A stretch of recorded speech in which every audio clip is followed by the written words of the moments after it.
ATM के बारे में हमेशा अक्सर लोग ये सोचते हैं कि एटीएम में आखिर कितना पैसा होता है। मतलब काफ़ी कॉमन सा क्वेश्चन है। एक एटीएम में आप गए तो उस मशीन में आखिर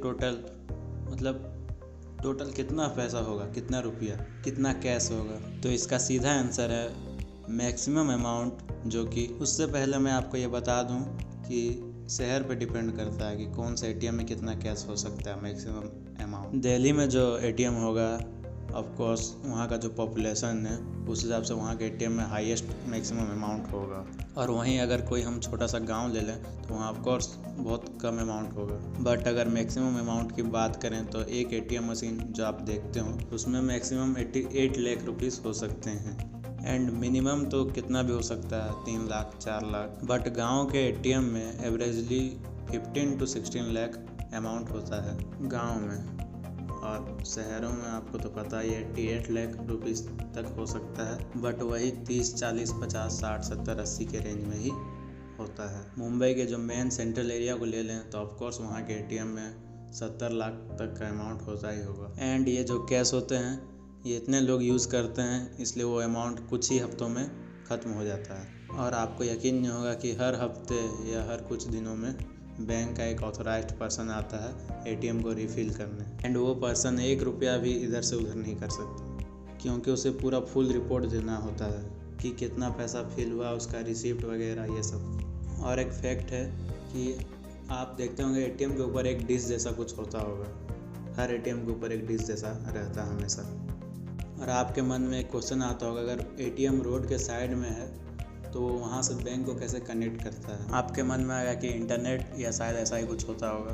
बट नहीं, एटीएम का अपना एक डेडिकेटेड नेटवर्क होता है। अगर एटीएम इंटरनेट से काम करने लगे ना तो आपको पता ही है कि इंटरनेट से हैकिंग पॉसिबल है।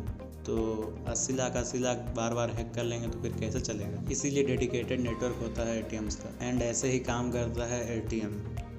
एंड इसी तरह वो नेटवर्क को सिग्नल भेज के काम करता है। एंड इंटरनेट क्या है, वो एक बड़ा पब्लिकली एसेसेबल नेटवर्क है और कुछ नहीं है। तो बैंक्स का प्राइवेट नेटवर्क होता है।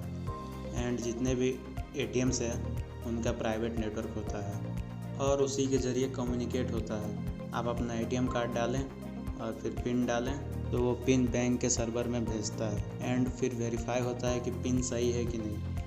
एंड जब वेरीफाई होता है कि पिन सही है तो आप जो कैश रिक्वेस्ट किए होते वो कैश बाहर निकल जाता है। एटीएम के अंदर जो पार्ट कैश को होल्ड करता है उसे कैसेट कहते हैं। कैसेट ये उसका टेक्निकल नाम है। एटीएम का वो पार्ट जो कैश को रखता है अपने पास, एटीएम का मेन पार्ट, उसे कैसेट कहते हैं। ये बहुत इंपॉर्टेंट जानकारी है आपके लिए।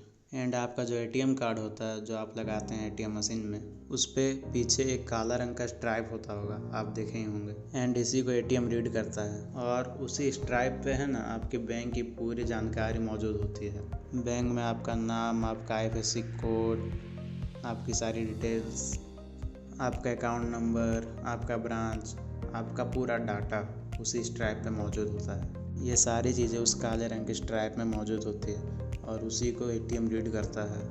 कितनी अमेजिंग बात है ना कि उस स्ट्राइप के अंदर कितनी सारी डिटेल्स इनक्रिप्टेड रहती हैं। उस पर अगर कोई विजिबल स्क्रैच आ जाए, हल्का सा, मान लो अगर कोई नीडल लेके हल्का सा भी उस काले स्ट्राइप पर डॉट करके दे दिया आपको, और अगर हल्का सा भी वो स्ट्राइप बिगड़ गया ना तो आपका एटीएम कार्ड काम नहीं करेगा।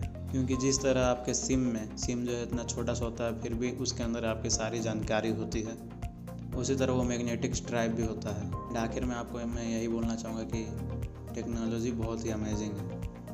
The world is very amazing.